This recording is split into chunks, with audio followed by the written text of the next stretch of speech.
This is my guy right here. I'm telling you, this is my guy on here. So I want you guys to please hit the like button. But I want to advance something to you.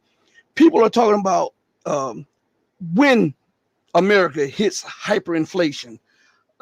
As you were talking, I just put in hyperinflation. And on one of the pages, it says hyperinflation is a term to describe rapid, excessive, and out of control general price increases in an economy. Now, what do we have? What did you just say you experienced with your son at Carl's Jr.? That was a meal that was $20. I would tell you this: whenever you go to the store, just go and do a price measurement from 5 years ago, when things were $1 and you got a whole lot more, and now you're paying more for less. And then on some things they're cutting. If they used to give you 10 for $1, there is 8 for $1, and then the packages are half the size of what the packages were. That's hyperinflation. They're masking hyperinflation. They will do it until they can't do it anymore. See, it's one thing for the pundits. I call them the scribes, the mouthpiece of the government. These alternatives, some of these alternatives, and most of these mainstream media outlets, they will talk over a little bad news and then they'll wrap it in a whole bunch of good news. They don't want you to realize the reality of the time. And listen, I want everybody to understand this. We are in a time unlike any time that you've ever witnessed in history. America has been the greatest superpower in the last 6,000 years. She's been the wealthiest nation in the last 6,000 years. She's been the most powerful and the most influential nation in the last 6,000 years. Listen, she was so rich that in the 60s and the 70s, to keep prices up, she would take shiploads of goods and sink them out at sea to keep prices up. And now she's begging for the same shiploads of goods that she used to sink so that they can come aboard, so that she can mask inflation. Her dollar is being dropped. As Jim Rogers and Mark Faber says, she's the greatest debtor nation in the history of the world. She's defunded her educational system, which absolutely guarantees a collapse of the republic. Listen to me good. I don't think people understand the severity of this. When you underfund and defund the very institutions that are there to civilize you and to promote different schools of thought and advancement of science and technology, you are absolutely destroying the foundation of the republic. So we're at these moments, all of these critical moments where her interest on the debt has reached $1 trillion. She's publicly $33 trillion. 10 years ago, a scholar, a financial scholar, I forget his name. I got the clip on my dashboard. The financial scholar 10 years ago said that the United States debt was $222 trillion 10 years ago. If your economy is a $30 trillion economy, how can this go on in perpetuity? And you're alienating the very nations that fund your budget deficits, and you're antagonizing the one nation that wants to do business with you, that is your largest financer, your largest investor, your largest trade partner, your largest manufacturer, and almost all of your goods come off the shelf. This has the recipe for imperial collapse sooner rather than later. What say you on this? Amen. Amen. Bring it on. Let's go. I'm ready. I'm telling you, I mean, Carl, it's most people, they push it off because, listen, it's hard to fathom America not being the number one power. It's hard to fathom that America not being the number one economy or the number one military power. But look at this. Look at the miracle. And I'm not just saying this because it's China. I'm just saying, look at these things. In 40 years, China implemented these 5-year programs, took that nation from the poorest country on the planet. Look at China today. Look at the program they instituted years ago, where they, in I think a year ago or 2 years ago, it was announced that they took 850 million people from poverty to the middle class. That is the entire population of Europe and part of the United States. They took from poverty to the middle class. Now let us flip it. Growing unemployment in the United States, growing unemployment in Europe.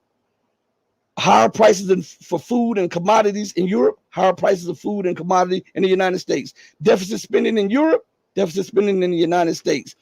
A declining standard of living in Europe, a declining standard of living in the United States.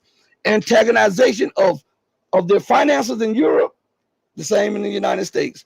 The desperation and the push for war with the United States because she sees her position crumbling. Europe is right along with her. The growing deficits, the growing debt, private and public. How can this continue on? There is math. Listen, if you are a math student, it is a mathematical impossibility for this to continue on. And it's a mathematical impossibility for this to go on 15 years. Because think about this, Carl.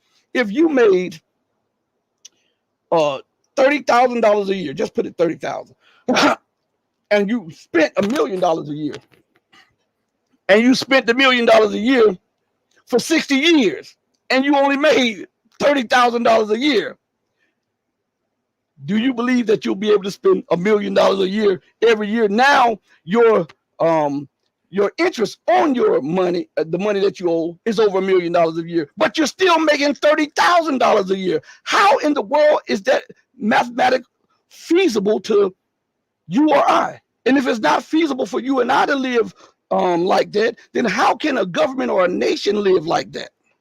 I just want to say, I wish somebody extend $1 million credit line to me. It's like, this is not available to common people, you know, like for the average people making $30,000 a year, that's just not a reality. Nobody's going to lend you $1 million except, you know, United States, because US has built up its wealth in the past. That's why, you know, people continue to put their trust in this IOU called the US dollars.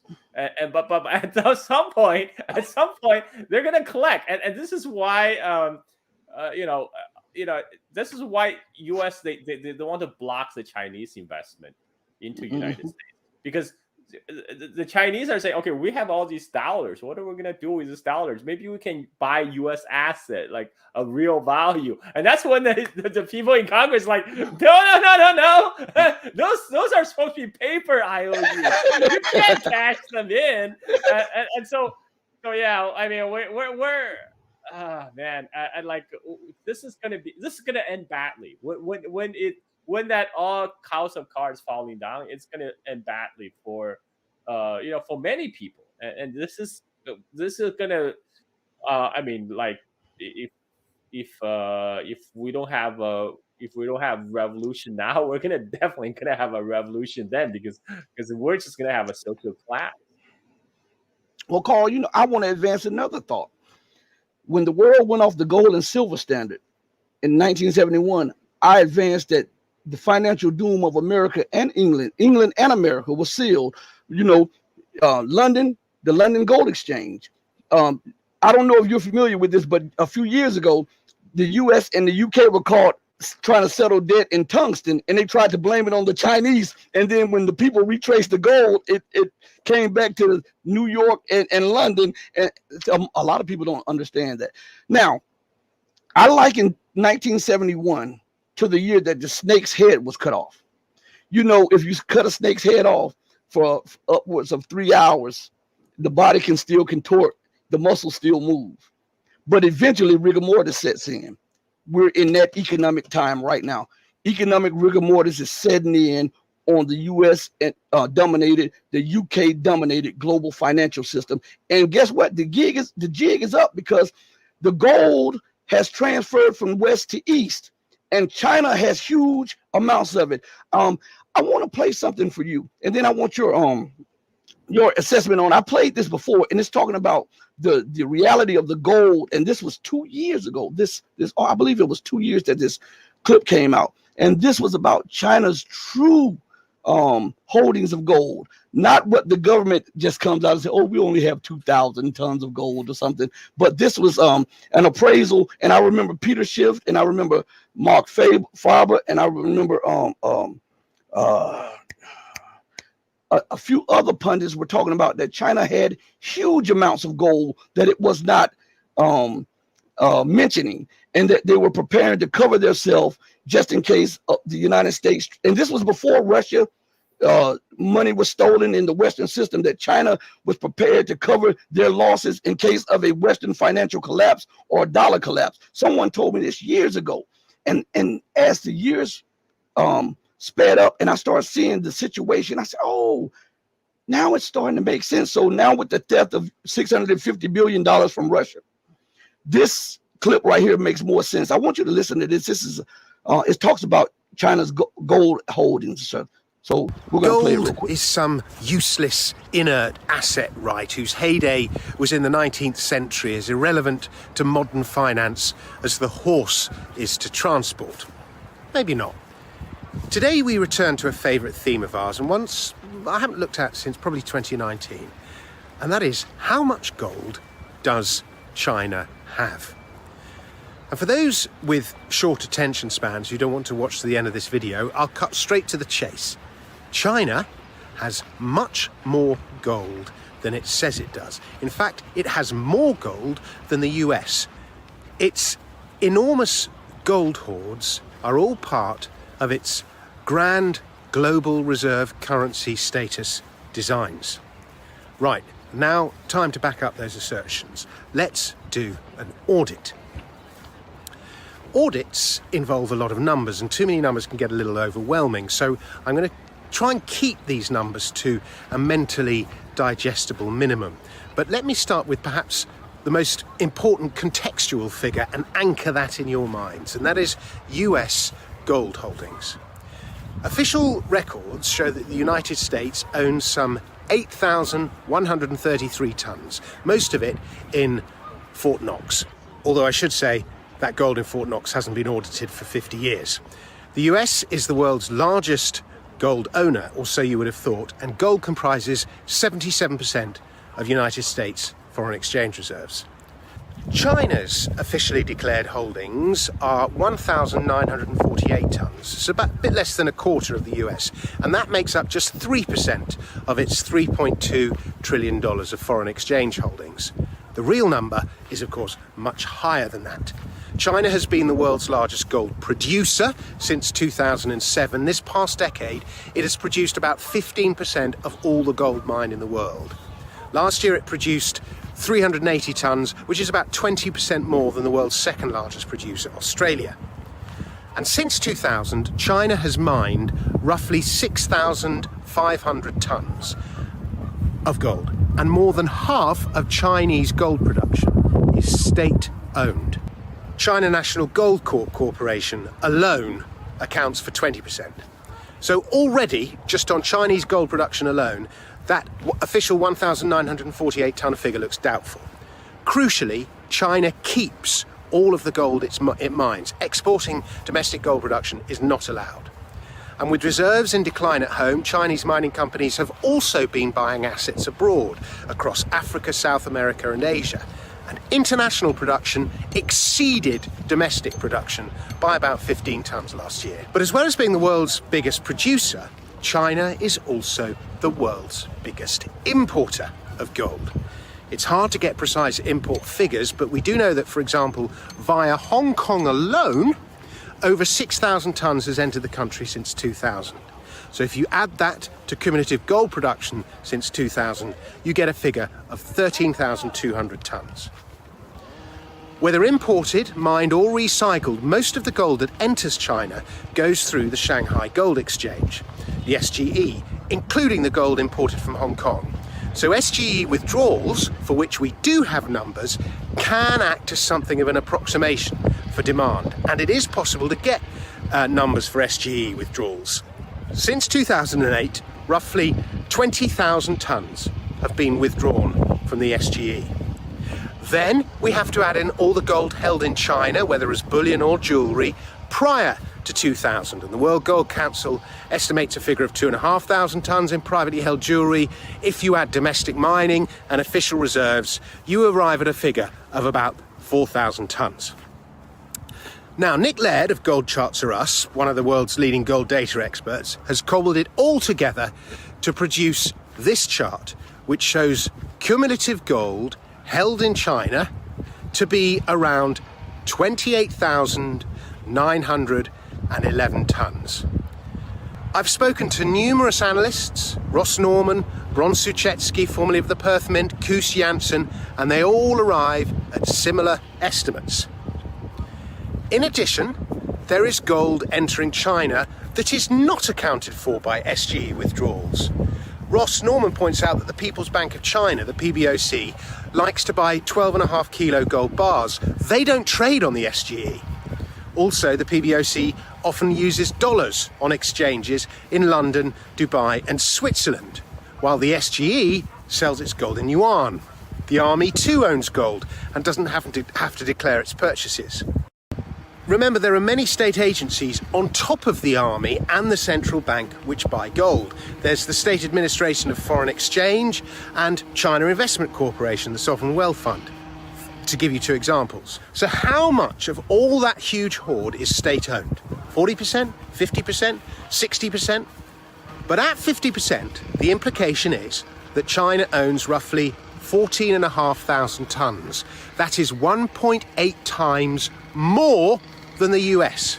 Now, it may be that only 20 or 30% of that gold is state-owned. I find that unlikely. But even if that's the case, it still owns more than the US. And China has been famously encouraging its citizens to buy gold since 2008. And the SGE has actually stated that only consumers buy gold over exchange. But it almost doesn't matter. This encouragement to buy gold, as one of my readers resident in China reported to me, kicked off a frenzy of laundry as China's citizens rushed to exchange the hordes of hooky cash they'd built up. In his local bank in Shanghai, he said, in 2009, he was standing behind a Chinese bloke who was unlocking bundles of euros, US dollars, Singapore dollars, Swiss francs in exchange for 5 kilo gold bars across the counter. Gold ownership in China is registered, so the government knows how much its citizens have.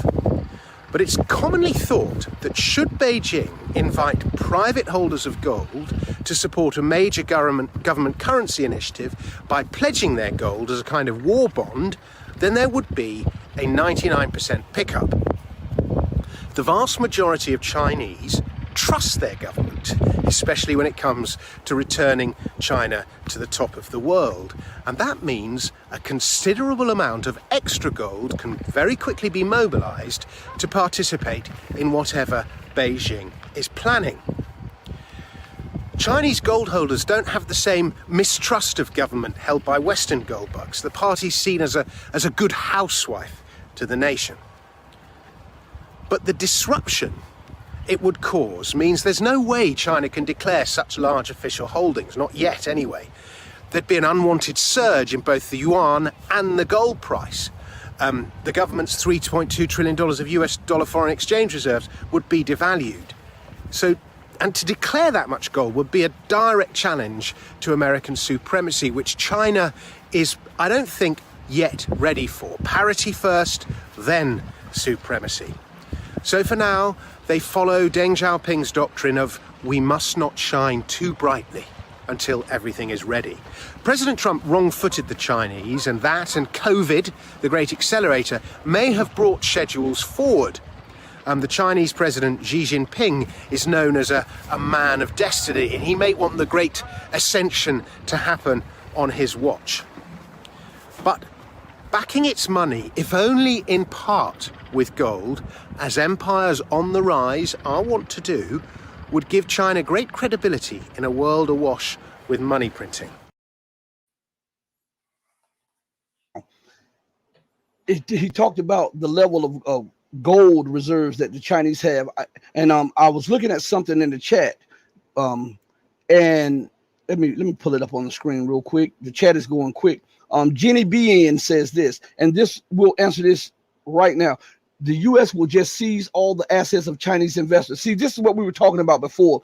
China was preparing for that. That's why I believe China set up the Shanghai Gold Exchange and all of these other very vital organizations that they were levers of economic freedom, just in case the West tried to do to them what they were doing to everybody else who challenged the West. So I don't think that they could seize Chinese assets because China has, well, the United States would be killing itself. It would be putting all bullets in the chamber and blowing its own head out, because if it sees Chinese assets, the Chinese would then be justified openly to sanction and embargo the United States. And think about if China embargoed the United States within 2 weeks, according to most people, that all of the shelves on the stores in America would be practically empty.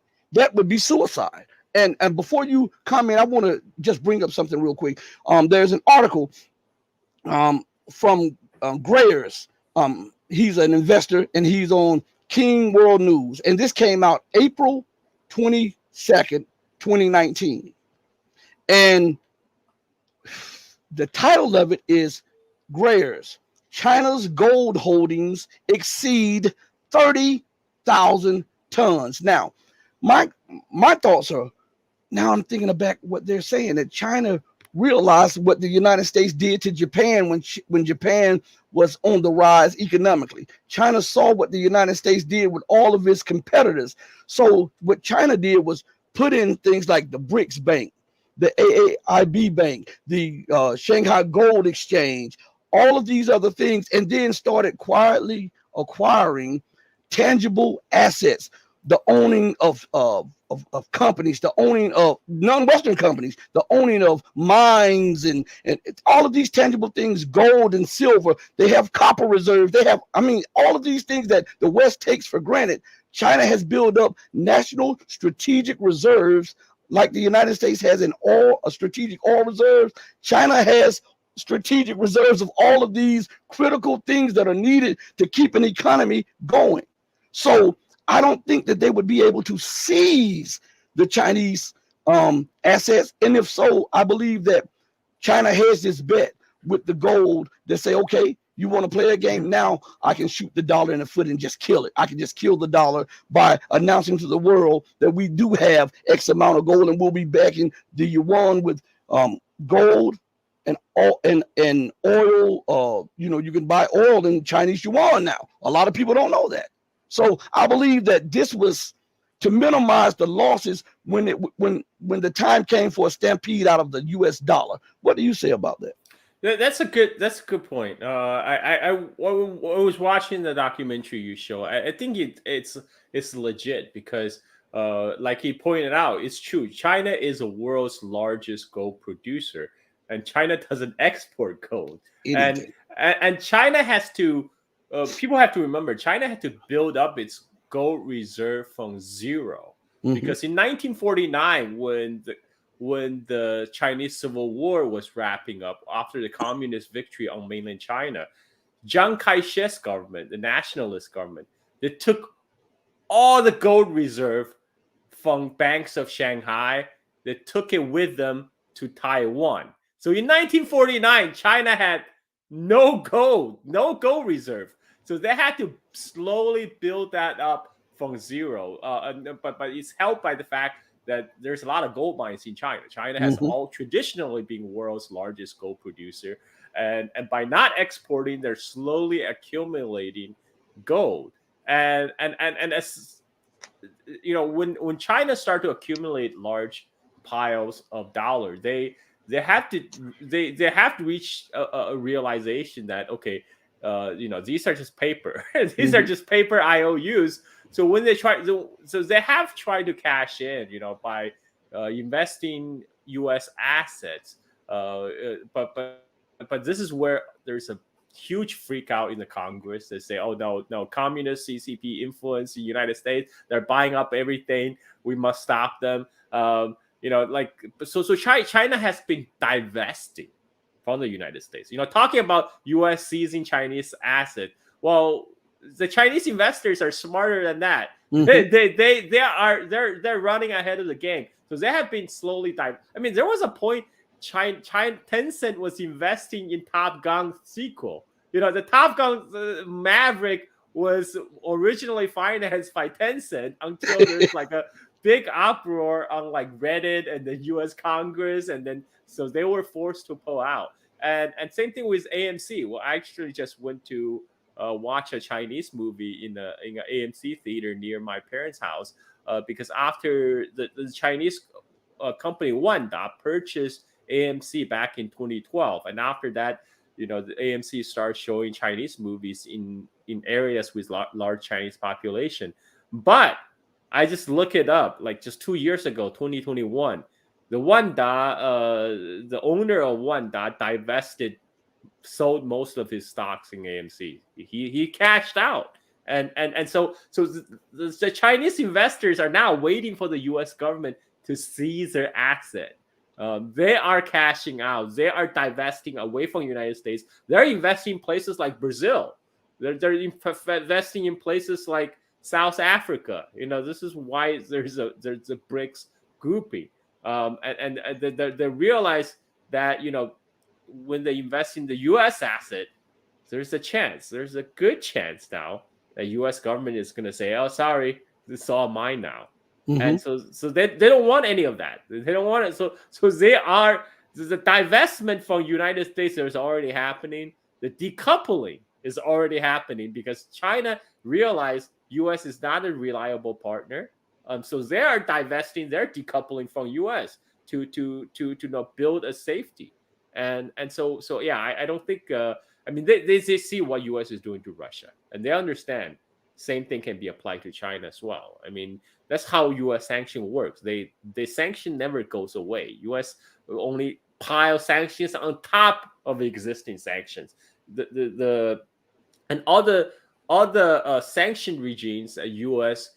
first developed against North Korea, and Iran, and they apply the same laws now against Russia. Now there's already talks. I mean, there's already talks in U.S. among those think tankers about applying those same laws, sanction laws, to China in case of a war breakout over Taiwan. So these guys are already thinking that, and of course, Chinese, they're not stupid, man.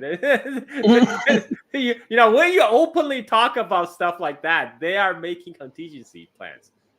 So at the end of the day, China is the one that have production capacity. They have friends all over the world that produce energies and raw commodities. So, you know, they're not worried about being cut off from the United States. I mean, U.S. is important in the sense that it's one of the big consumer market of Chinese goods, but there's a conceit in the U.S. that, oh, China need us to be consumer of their goods. It's like, no, they don't. They don't need you to buy their television. They can sell their television to somebody else. They can buy television themselves. You know, nobody needs you to buy stuff from them. I mean, it's ridiculous. I mean, what you're paying with a paper IOU. That's increasingly useless. So yeah, that's just my 2 cents. And I want to play this little short clip. I played it before, but I want to refresh a lot of people's memories since we're on this situation of sanctions and what the United States has done to Russia, and it's trying to put it on repeat with the Chinese. This is about 43 seconds. So everybody, please hit the like button and subscribe.